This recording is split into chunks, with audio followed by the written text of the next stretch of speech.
Welcome everyone. Early in the morning here at Empty Cloud Monastery.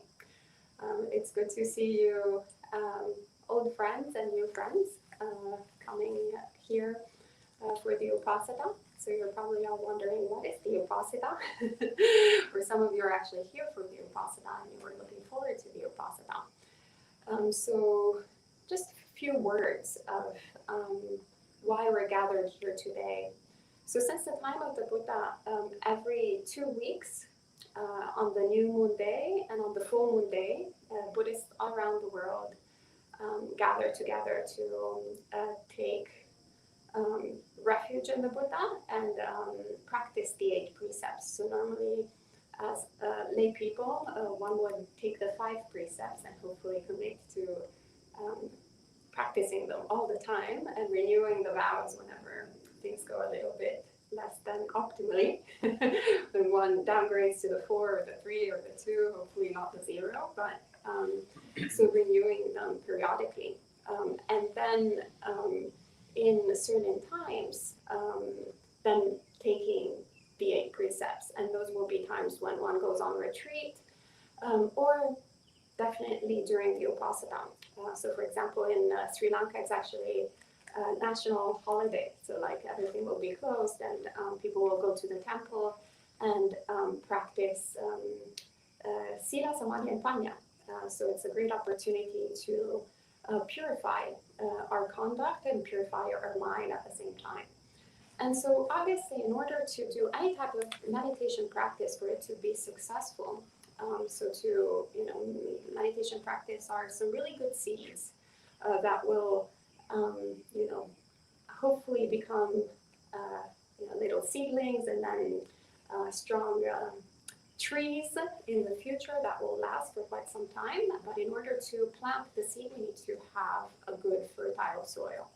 So that is the purpose, actually, of taking precepts in Buddhist practice. It's not commandments, if we're familiar with, Judeo-Christian ways of, perhaps hearing things we're supposed to do. We have the 10 Commandments in Christianity. So when I was raised in Italy, I remember you're supposed to, follow these 10 Commandments, and that's it. So it's more kind of like my mom also told me not to do certain things, and God told me not to do certain things. So sometimes precepts can sound that way in Buddhism too, right? There's also some crossover actually between precepts and commandments. Some wholesome precepts like not killing. I think we can all agree, whether we're Buddhists, Christians, Muslims, whatever our denomination is, we're all on board, and it's a good thing. But in Buddhism, there's a bit of a different connotation to it. So it's not that the Buddha tells us not to do, but rather the Buddha, what he encourages us to do is always reflect on causes and consequences. So the aim of Buddhist practice is always present, which is freedom from suffering, which is happiness, unconditional happiness. So we refrain from killing, first and foremost, actually, because it benefits us, paradoxically.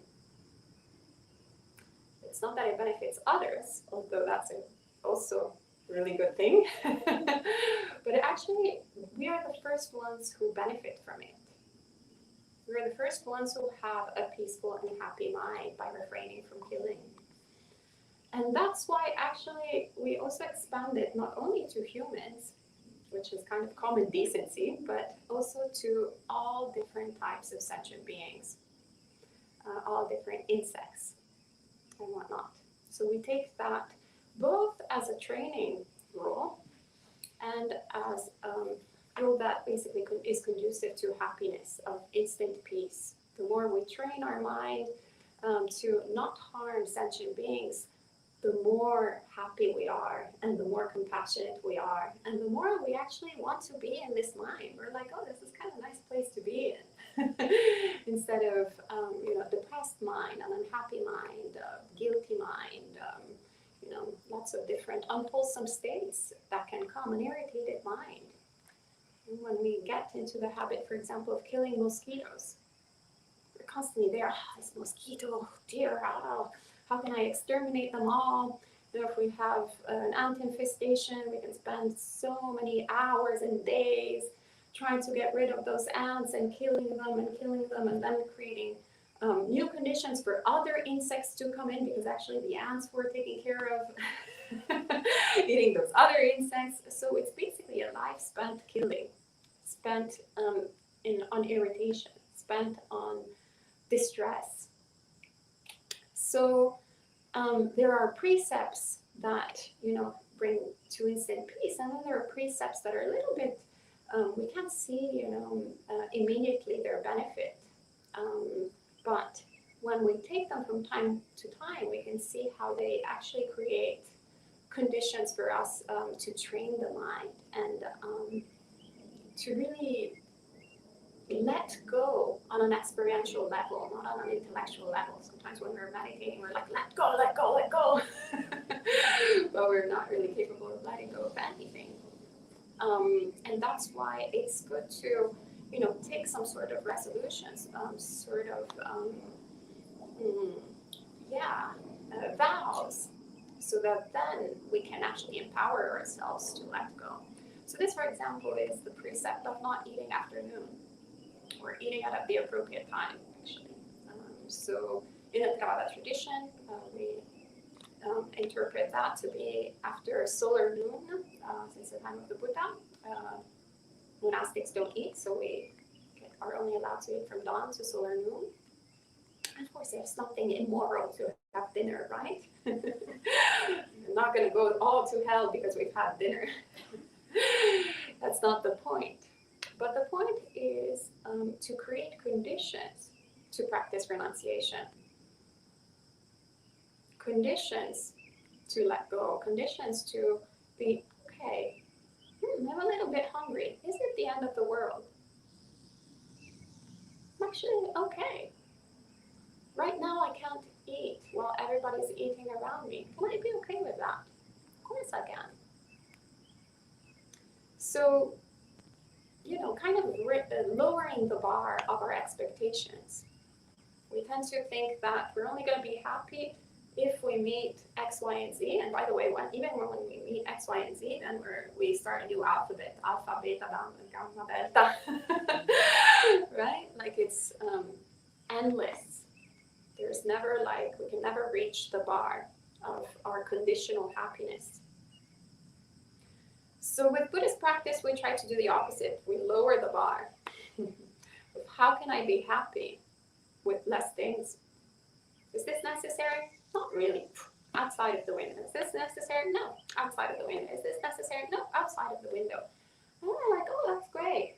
Whether I have dinner or not, I can be happy. And actually, even if I have a meal or not, 1 meal a day, I can be happy.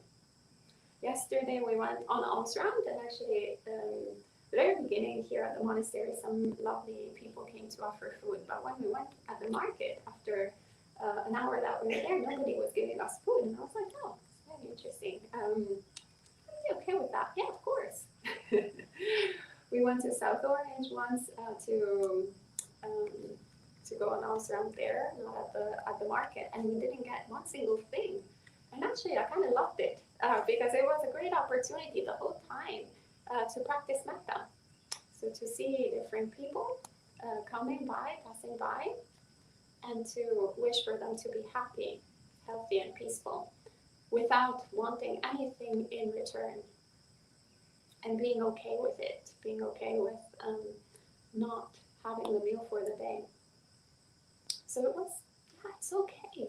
It's just beautiful to lower, our sort of greedy tendencies and just delight in being. Delight in being here present, and the fact that actually there is generosity, that there is, dana, we say dana, giving, is not predictable, but it's reliable.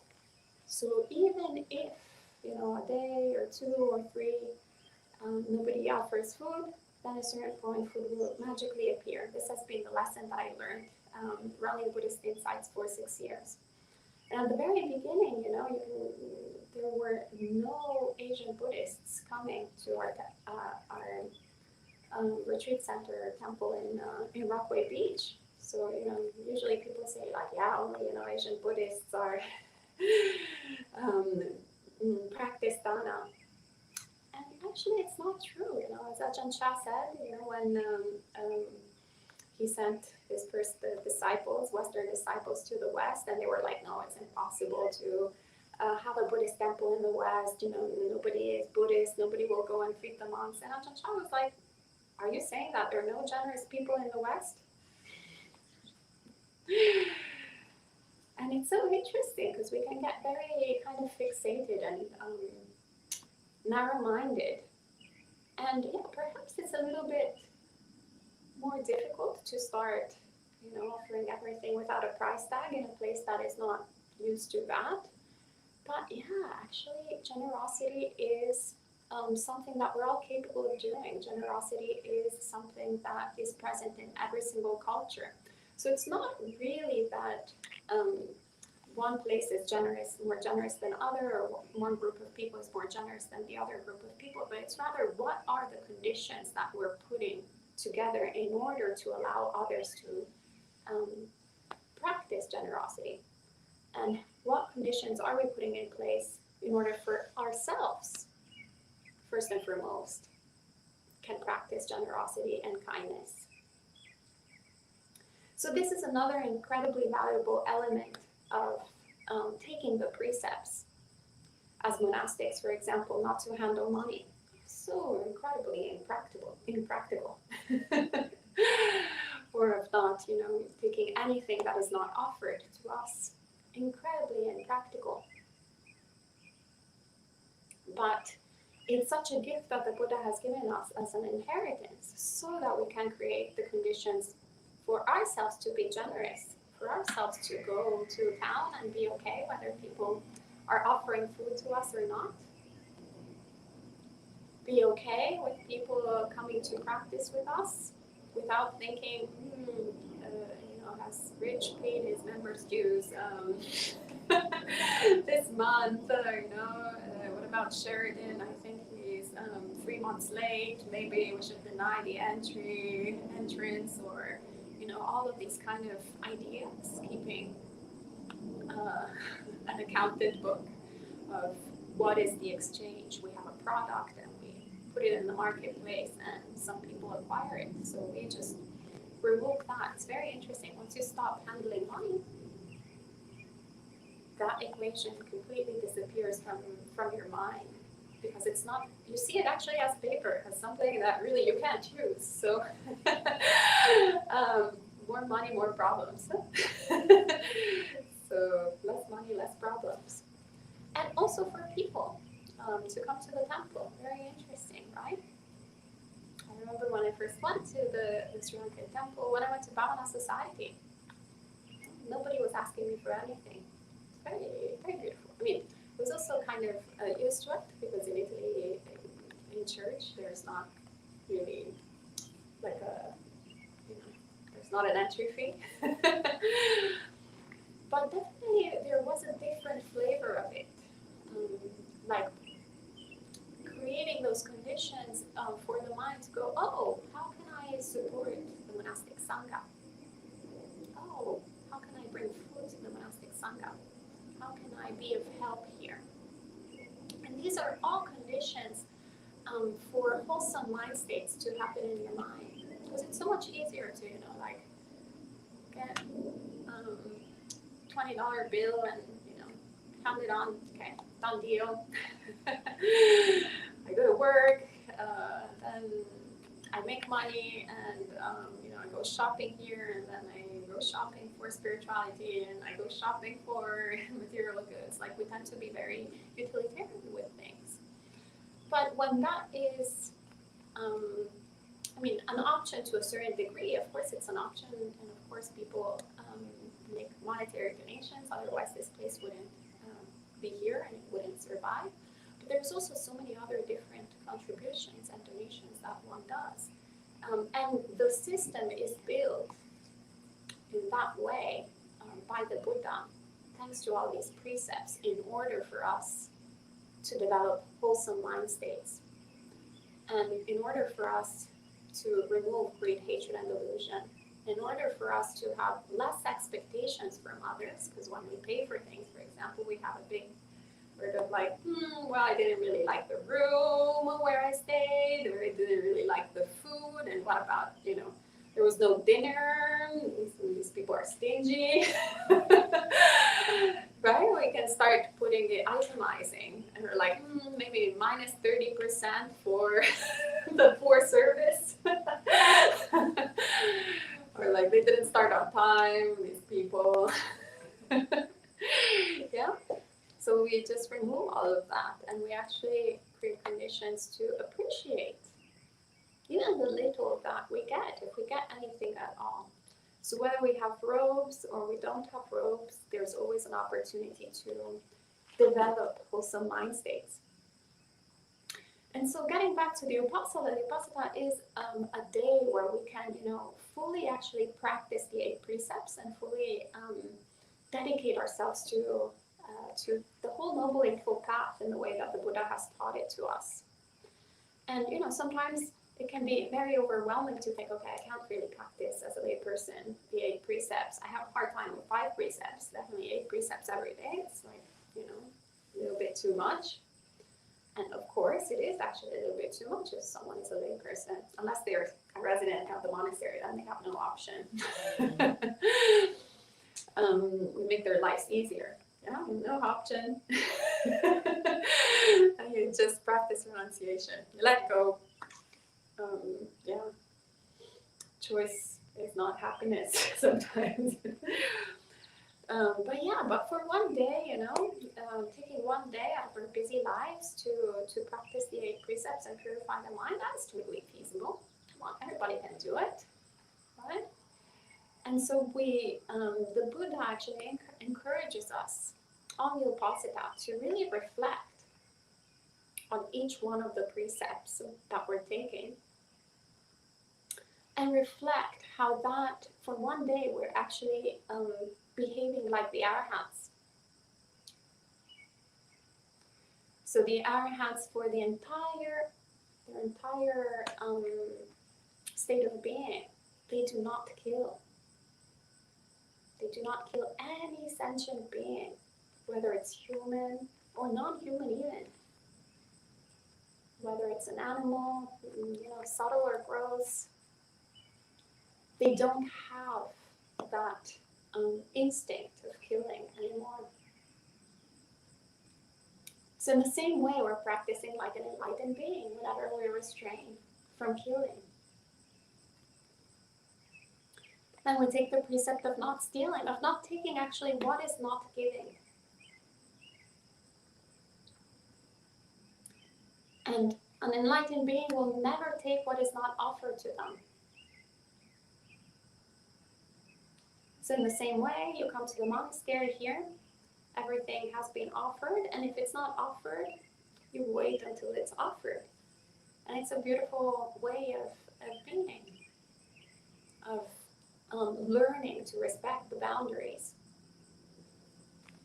learning to appreciate when things are given to us, and being okay when things are not given to us, when things are not offered to us.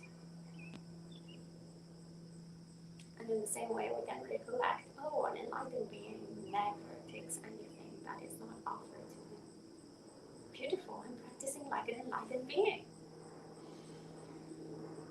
And usually, we, in the 5 precepts, instead we take the precept of lay people, not monastics. We're always celibate, but lay people take the precept of no sexual misconduct, which essentially means not engaging in sexual activity that is harmful and non-consensual. So in essence, if there is no consent, we don't engage in it. If there is consent, it's fine. Doesn't matter if it's same sex, other sex, opposite sex, the same gender, opposite gender, 1 person, 2 people, 3 people, however, doesn't matter. But the important thing is that everybody in the relationship is under the same sort of agreement, right? And nobody is going to suffer because there is disagreement of sorts, right? Or that someone gets into something that they weren't really subscribing to. So really kind of creating that level of safety. But on the Uposatha, then we do a little step up and we actually practice like the arahants. So no, we restrain from sexual conduct altogether. Not because there's anything wrong with sexuality. It's not a condemnation of sexuality, but it's rather a practice of restraint. A practice of, oh, I can also be okay without having sex. Yeah. Surprise, breaking news. Yeah, and so instead of nurturing, that kind of grady attitude, that then creates the conditions for us to break that precept when we are practicing it within, the 5 precepts, so sexual misconduct. Kind of like create the basis not to get there. Because if we practice restraint, then we will be more likely to be level-headed, so that then we can make the appropriate response, and our mind won't be overwhelmed with greed. So that then we just act out of desire rather than out of compassion, rather than care. So it's very good, very important way. And thinking that the arahants, because they have no greed at all, it won't even cross their mind to engage in sexual activity. It's not, once again, because it's immoral, but rather because when you have zero greed, you only have metta in your mind. You have no interest anymore in sexual activity. So we can recollect once again, oh, I'm practicing like an enlightened being for one day. That's pretty great, isn't it? Yeah, and then we take the precept of not lying, of not deceiving. An arahant cannot, an enlightened being cannot lie, cannot deceive people. An enlightened being will create this aura of safety around them. Whenever you go to monasteries, it's actually so beautiful because everybody is holding this precept of not lying, of not being deceitful. So even perhaps when you find grumpy monastics, at least you know that they're not lying. It's kind of great, right? You're like, oh, pretty comfortable. Wow. Maybe I want to actually adopt that too. And it's important to understand that a commitment to truth doesn't mean oversharing. So, we can get to the opposite extreme. They're like, oh yeah, you're ugly, you're awful. No, that's oversharing. And that's also, things that opinions of the mind that are completely unnecessary. But when we're actually exercising right speech, what we want to do is, share words that are worth treasuring. So insulting people, even if we think those insults is not really, definitely it's not lying, but is it beneficial? Is it coming from a mind of loving kindness? Not really. And sharing too much might be truthful, but it's not, once again, useful. It's not something that will lead us towards awakening. So noble science, when in doubt, leave it out. So just zip it. Is always a great piece of advice. Bhante Sumita, our senior Sri Lankan monk, who's been a monk for longer than I've been alive, and will be leading the program this afternoon. He always says that. Very interesting. Yeah. Have problems with harsh speech? Noble silence. You have problems, you don't know what to say? Noble silence. Noble silence is always a good idea. When in doubt, leave it out. But yeah, recollecting that even when we're practicing just simply non-lying, we're practicing like an enlightened being. How wonderful. then for one day we can refrain from intoxicants. Hopefully we always do that, but that seems to be the most challenging for people. But yeah, you can see how it's actually not that bad to be in a mind that is not intoxicated, actually quite the opposite. And that if we create the conditions for us to be okay with our mind as it is and to nurture the wholesome, we don't really need to intoxicate our mind in order to escape that, in order to distract ourselves. And so once again, intoxicants obviously is encouraged because usually once you break this precept, you break all the rest. You're prone to break all the rest.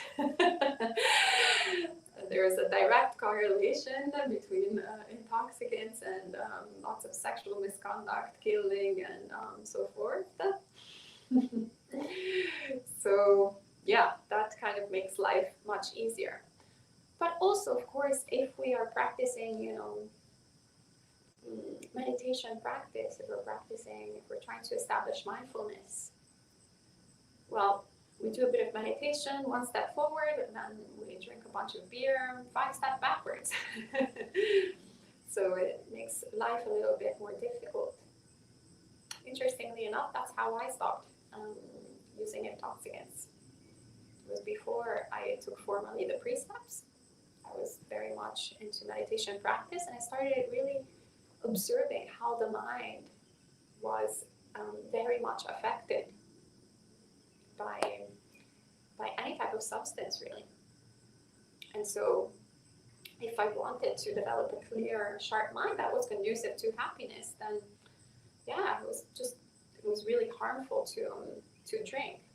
And my friends made my life really easier because they kept on encouraging me to drink. So since I'm stubborn and contrary, I I was like, I'm not going to drink at all. So I'm very grateful for them because then they actually propelled me towards taking the precepts formally and then not breaking them.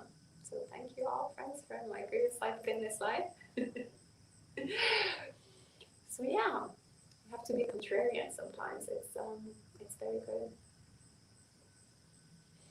And the other precepts that then the Buddha encourages us to take are, well, not eating after noon, that we have already discussed a little bit earlier. So training ourselves for the day, to be okay without eating dinner, a substantial meal, and just taking, if we really need it, perhaps some allowable, some tonics, as we do here in the monastery. So fruit juice and dark chocolate seems to be the most popular. Yeah, but not having, nice pasta or whatever we, like solid food. And being okay with that sensation of discomfort in the stomach, if that might arise, that craving in the mind. That's the whole point of doing that. People can go like, oh, but I'm so hungry. Yeah, great. And look, what does hunger feel like? And what is the physical component and what is the mental component? Actually, the physical component is completely fine. Unless you are in a really extreme state of physical deprivation, which in this country hardly anyone is. Very, very fortunate place in the world where we don't have to endure such awful states of beings. Yeah, we can see, we can understand. Look at the mind and see. It's only a problem if you make it into a problem. So maybe we can learn how to not make it into a problem and not take refuge in food, not take refuge in the fridge, but rather take refuge in the Dhamma. Another precept is, not putting makeup on or any accessories or jewelry of sorts, or perfume, cologne, all different things that we do in order to be more attractive to others. And since we're, already taking the precept of celibacy, why are we then trying to attract anyone to begin with? So you can just put it on the side. It's also kind of great, remember? I mean, I still remember when you don't have to do that today, shave your head, and but I actually did it as a layperson. I wanted to see if I was attached to my hair, and I shaved it all off. I realized I was not attached to my hair, I was attached to other things. Still working on those, but not to the hair. It was actually so freeing and so liberating. First of all, the cat calling stopped immediately, which was great. Freedom from one suffering. Instantly there, goodbye. But yeah, also the realization of how much time actually we put into thinking about our hair. On the type of shampoo that we need to buy. I used to have this fine, weird hair that would get all frizzy, but like with so many difficulties, it was such a nightmare. Constantly looking, okay, they finished the shampoo that I need, and like, how am I gonna do it? Oh, now it's always a bad hair day. Oh, straightening the hair because it's too frizzy, or trying to put it in this way or this other way, and the gel doesn't work, and that thing doesn't work, and I don't even remember all the different hair products. Shut off. Oh, good hair day, good hair day, good hair day. It's always good hair day. Great. So you just put it on the side, zero things to think about. It's the same as the robe, What do I wear for a wedding? Oh, a robe. What do I wear for the Uposatha? Oh, a robe. What do I wear for the monastery? A robe. Oh, what do I wear going to the farmer's market? The robe. Freedom from suffering. I used to work in fashion where so much, elaboration, so many different outfits. In America, you're actually more relaxed. People are very relaxed on how they go out, but in Italy, it's a nightmare. You can't go out if it doesn't even, it's also cross genders, so it's not even like, just women, but also males, like anyone, non-binary people, anyone. You can't go out of your house in your pajamas. It's considered really terrible. Everybody will look down upon you throughout the levels of society. So this constant pressure, what are you looking like? What is your hair looking like? So yeah, Uposatha is that great day of actually just putting all that on the side, not important. And reflecting, actually the enlightened beings have no vanity. The enlightened beings have no need to, have no urges to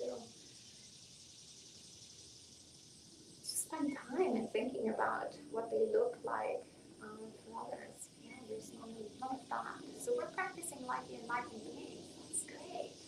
Hey. The last one is higher luxurious beds, not refraining from using higher luxurious beds. So it's a little bit difficult here in this country because you actually really have refined these like massive beds. So do your best when you're practicing this precept tonight. But yeah, here at the monastery we have just mattresses on the floor. So depending on the rooms, sometimes it's just like a Japanese mat on the floor, and actually it's really energetic. I don't know the English, but anyway, it gives you some, you sleep less, but more intensely. It's more regenerating. There we go, that's the word. So try it out. The more our mattresses are comfortable, the more we are keen to indulge in sleep. And sloth and torpor, then it's more likely to come up in meditation practice. So yeah, this is, we can reflect on how the enlightened beings also have no hindrances. They have gone beyond all the hindrances. Hence, they also don't indulge in sleep. They also don't have no reason they won't sleep on luxurious beds. A lot of times they will just sleep on the floor, actually. Not suggesting that you should do that. You also want to take care of your back. You probably have to go to work tomorrow. So don't put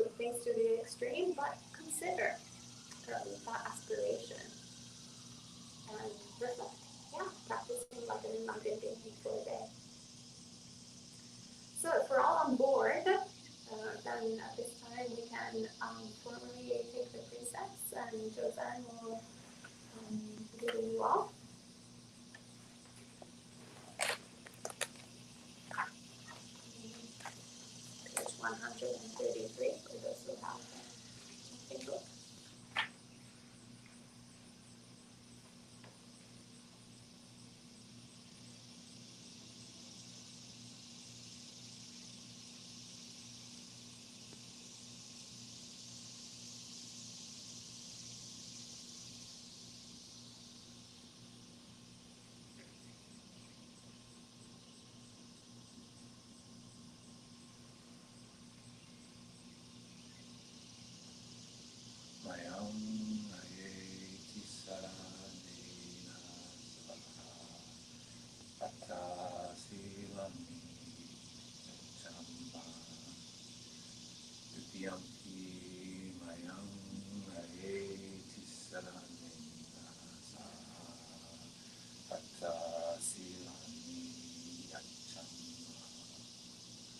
Tatiyampi mayang ayeti saranena sa atta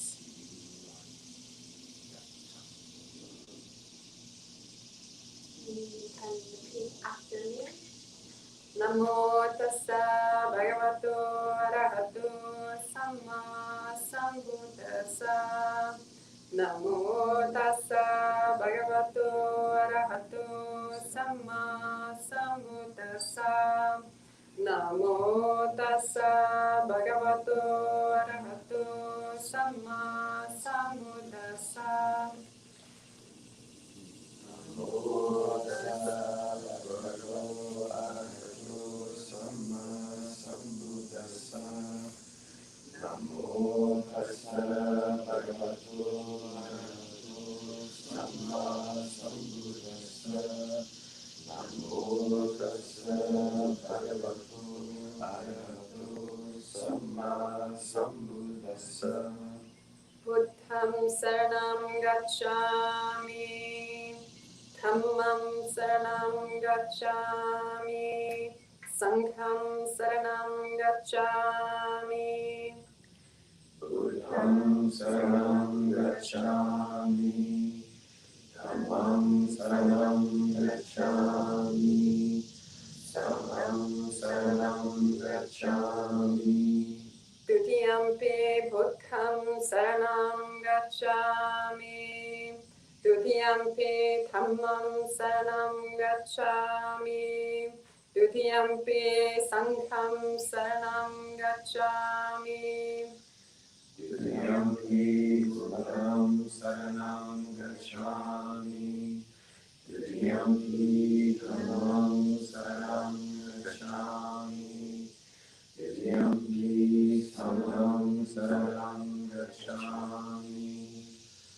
Tatiyampi Buddham saranam gacchami, Tatiyampi Dhammam saranam gacchami, Tatiyampi Sangham saranam gacchami. Tatiyampi Buddham saranam gacchami, Tatiyampi Dhammam saranam gacchami, Tatiyampi Sangham saranam gacchami. Tisaranaagamanam nidikam. You can say ama aya. Right, and you can now repeat after me. We'll take one precept at a time. Panatipada veramani sikkhapadam samadhiyami. Panatipata veramani sikkhapadam samadhiyami. Adinnadana veramani sikkhapadam samadhiyami. Adinadana veramani sikkhapadam samadhiyami. Brahmacharya veramani sikkhapadam samadhiyami. Brahmacharya veramani sikkhapadam samadhiyami. Musavada veramani sikkhapadam padam samadhiyami. Musavada vedamani sikkhapadam samadhiyami. Surameraya majjapamadatthana veramani sikkhapadam samadhiyami. Suramiraya majjapamadatthana vedamani sikkhapadam samadhiyami. Vikalabhojana veramani sikkhapadam samadhiyami. Vikalabhojana vedamani sikkhapadam samadhiyami. Nacha gita vadita visukadasana mala gandha vilepana dharana mandana vibhusanatana veramani sikkhapadam samadhiyami. Najagita vadita visukadasana mandavanda vilepana dharana mandana vibhusattana vedamani sikkhapadam samadhiyami. Ucha sayana mahasayana veramani sikkhapadam samadhiyami. Uccasayana mahasayana vedamani sikkhapadam samadhiyami. Imani atta sikkhapadani samadhiyami. Manyata sikkhapadani samadhiyami. You can say 2 more times. Manyata sikkhapadani samadhiyami. Manyata sikkhapadani samadhiyami. Imani atta sikkhapadani silena svigatim yanti silena moga sampada silena nibutim yanti tasma silam visodaye. Sadhu, sadhu, sadhu. You can bow 3 times and just listen.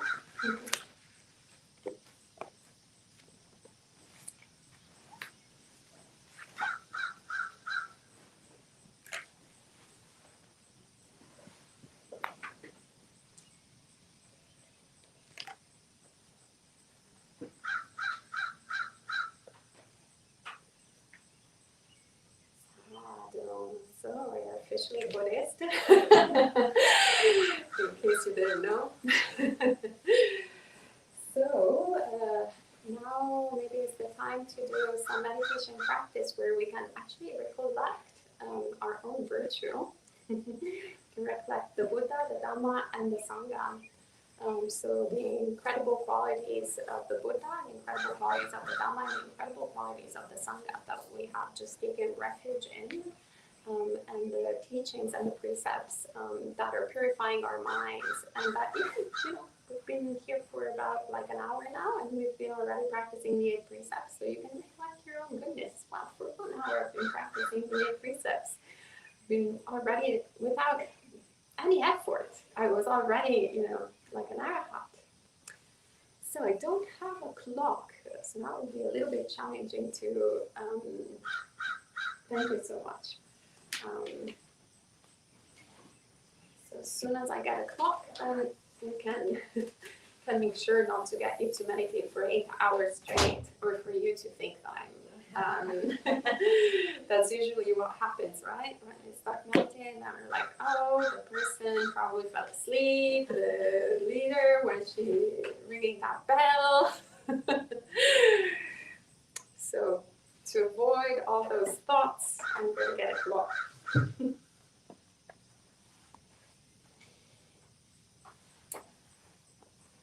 But as we're waiting, maybe if you have any comments or questions, maybe if you're right now, we can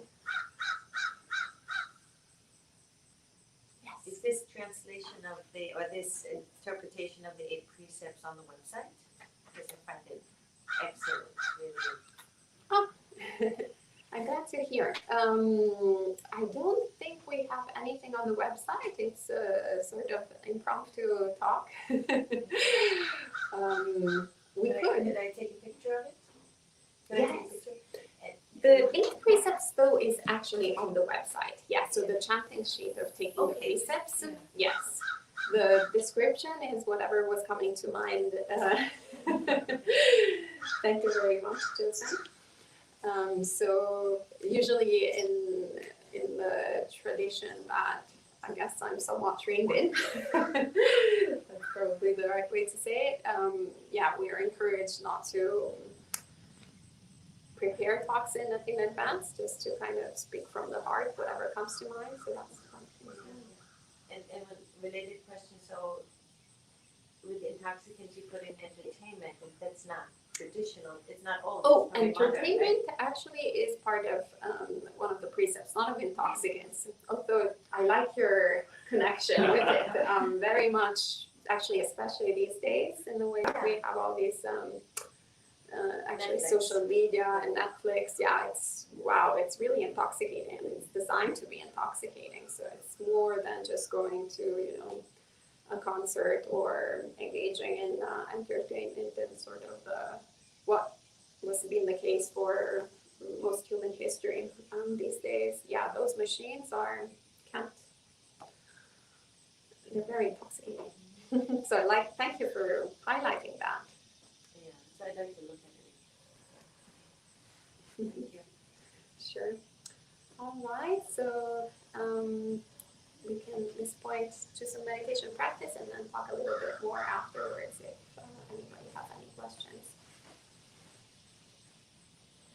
So you can get in an upright position.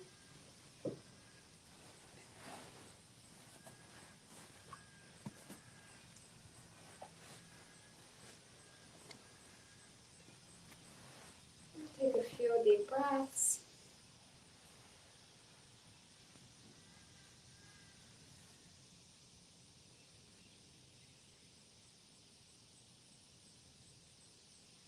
Relaxing your entire body from the top of the head to the tip of the toes.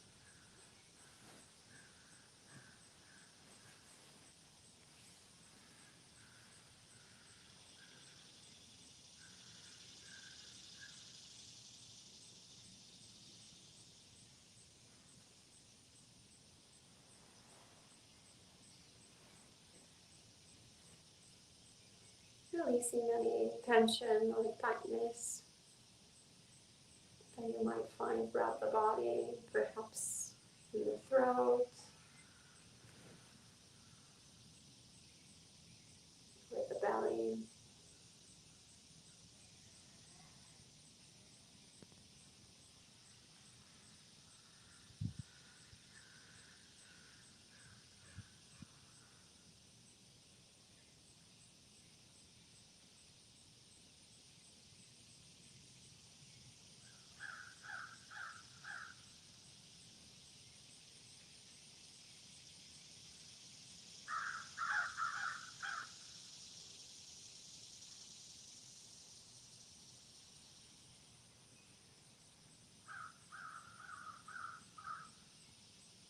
You can spend a few moments like this with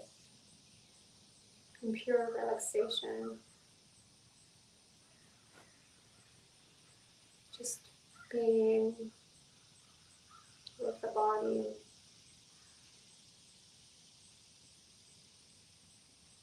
being with the breath,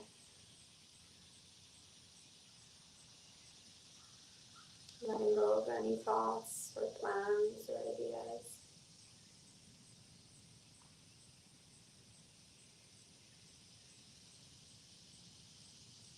Not focusing the mind on any particular object.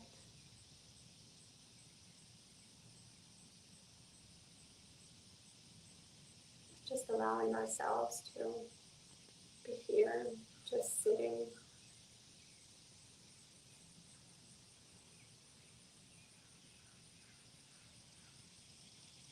nothing to do, nowhere to go, nothing to talk about.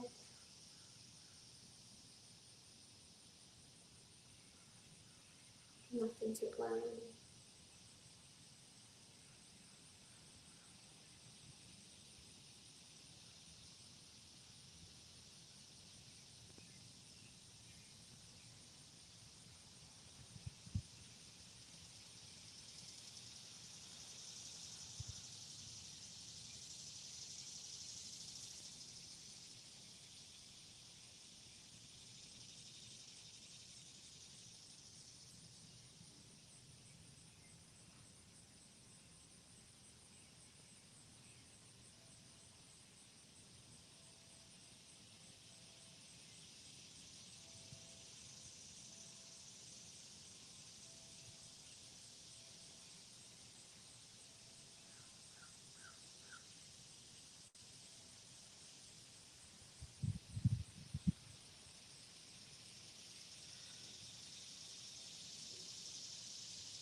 If you're experiencing any emotional discomfort,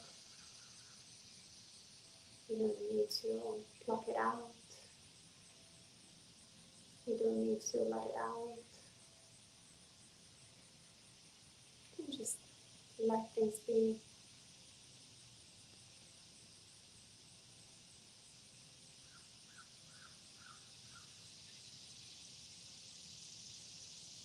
Things are just the way they are, and it's okay.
Not numbing yourself, more spacing out, but being completely present.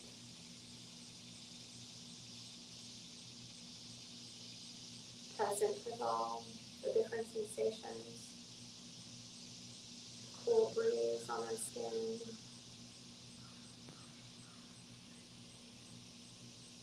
the sounds of nature around us.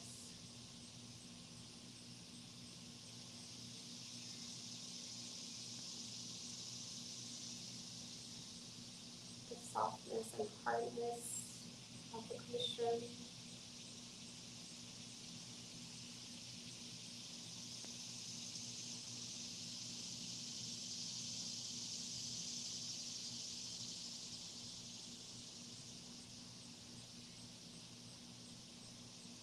The sensations of our hands touching one another.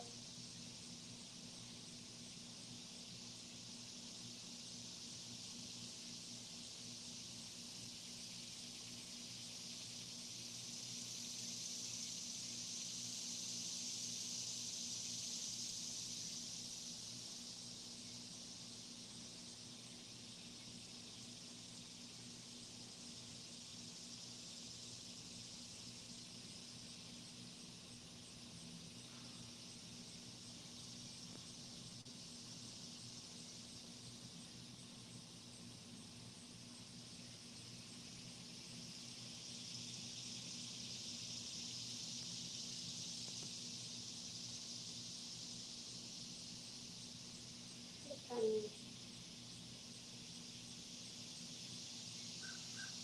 don't need to focus on any of these things, but we can make room for all of these experiences.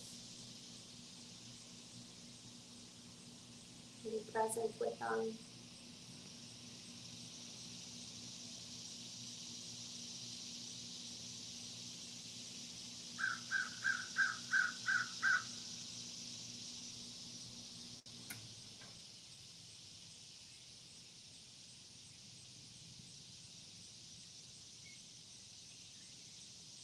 Sharpening our awareness and understanding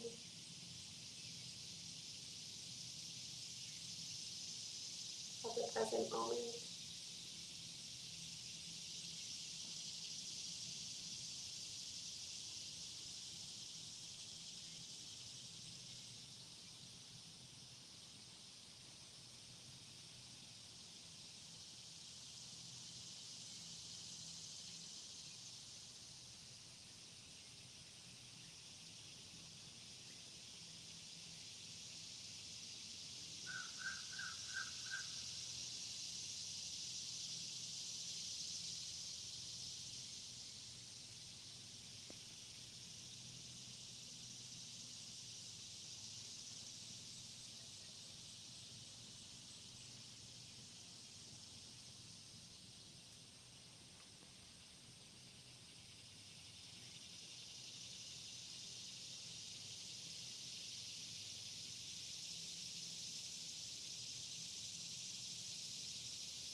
Thoughts and ideas appear in the mind.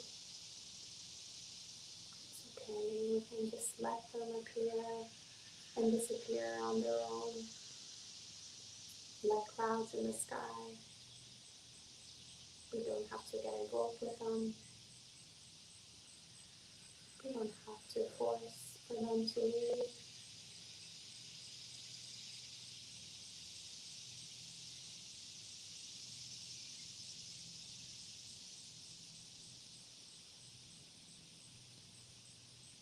They're no different than the breeze, the sound of the birds, constantly changing, appearing and ceasing.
And as our mind becomes more calm and peaceful,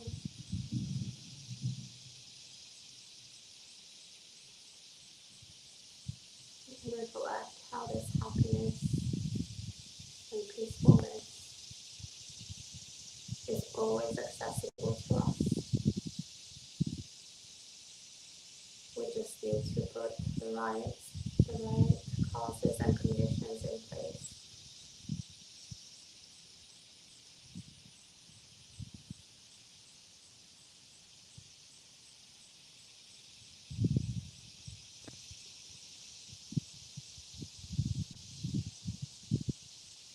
So when happiness is accessible to us, and we know the way to attain it, why would we pick anything other than happiness? We can wish for ourselves to always be happy, always be peaceful, always be healthy, always be safe.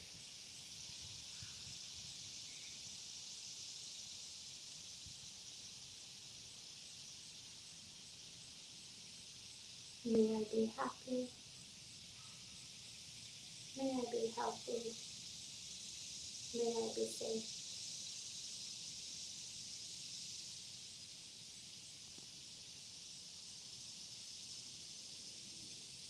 May I be free from suffering.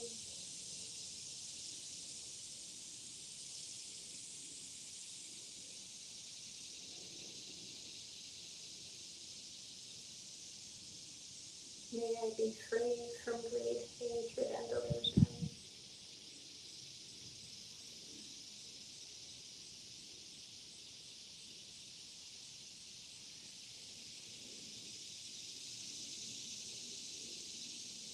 May I be happy. May I be healthy. May I be safe.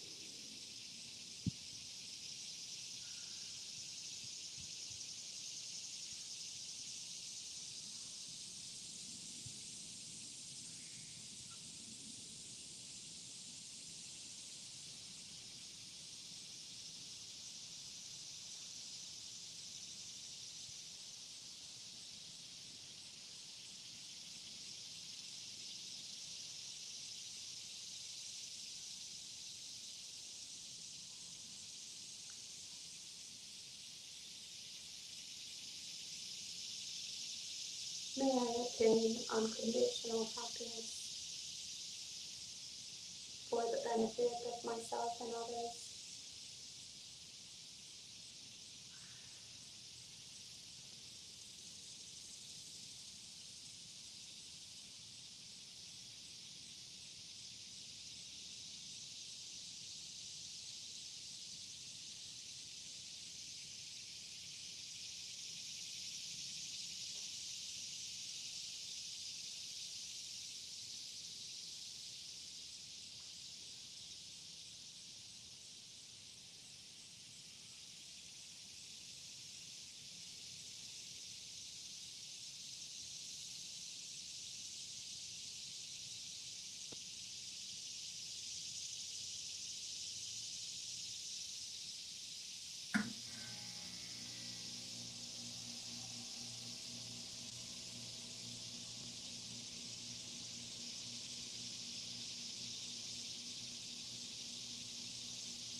Extending this wish to all the people that are here with us today, practicing.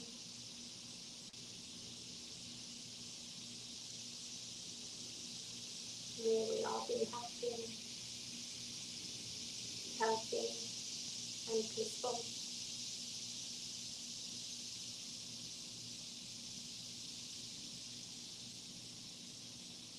May we all be free from suffering.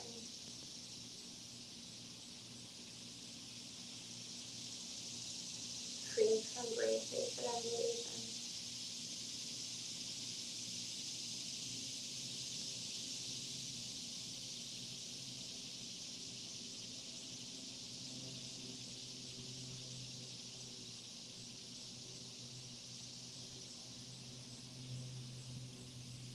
May we all support each other's practice.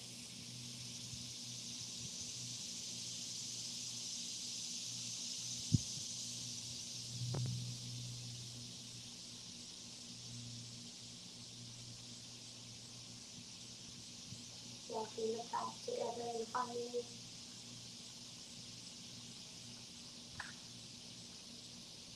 This path that leads to unconditional happiness.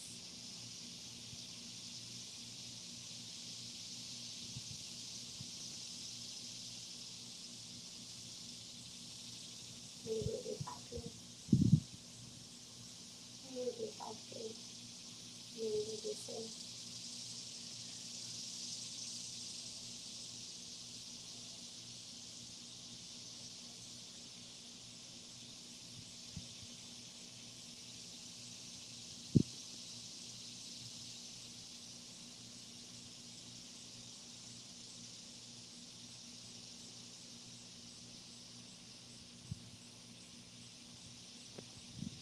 And why would we want for anyone to be anything other than happy?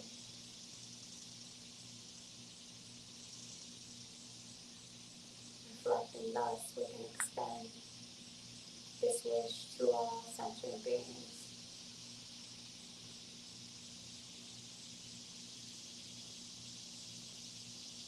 Close or subtle.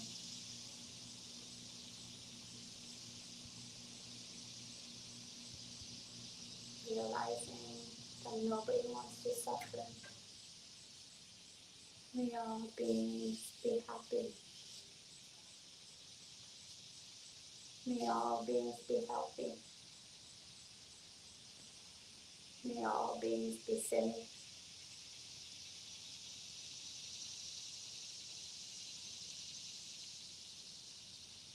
May all beings be free from greed, hatred, and illusion.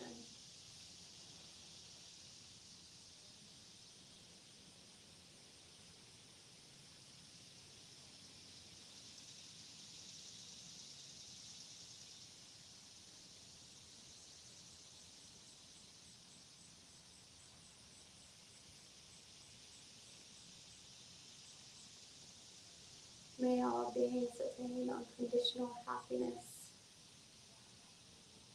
for their benefit and the benefit of others.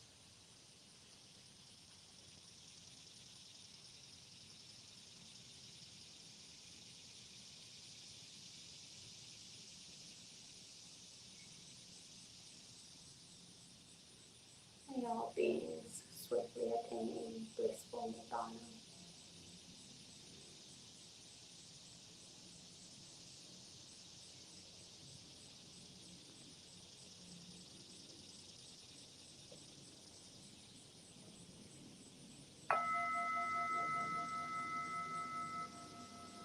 And keeping that wish of loving kindness, we can slowly come out of meditation.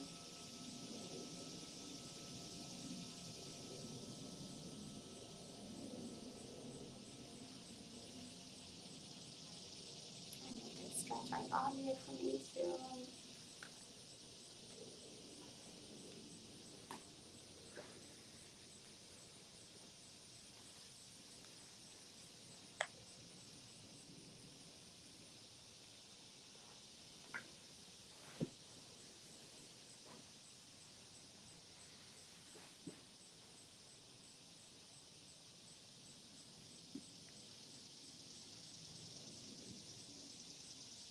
And this time, hopefully, we're all blissed out by metta. I am, anyway. So if you have any lingering thoughts, comments, or questions, you're welcome to bring them up, or we can also be in silence. It will be the rest of the day also to chat. Dr. Samita will be leading the afternoon program, so it will be more meditation, more opportunities to practice.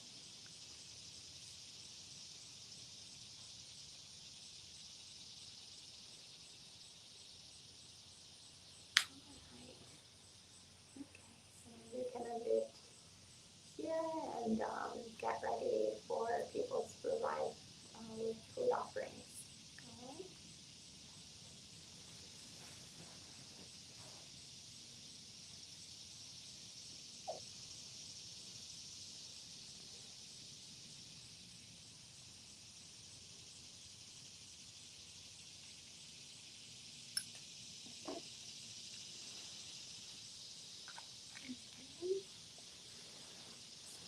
And bow 3 times to the Buddha and then clear up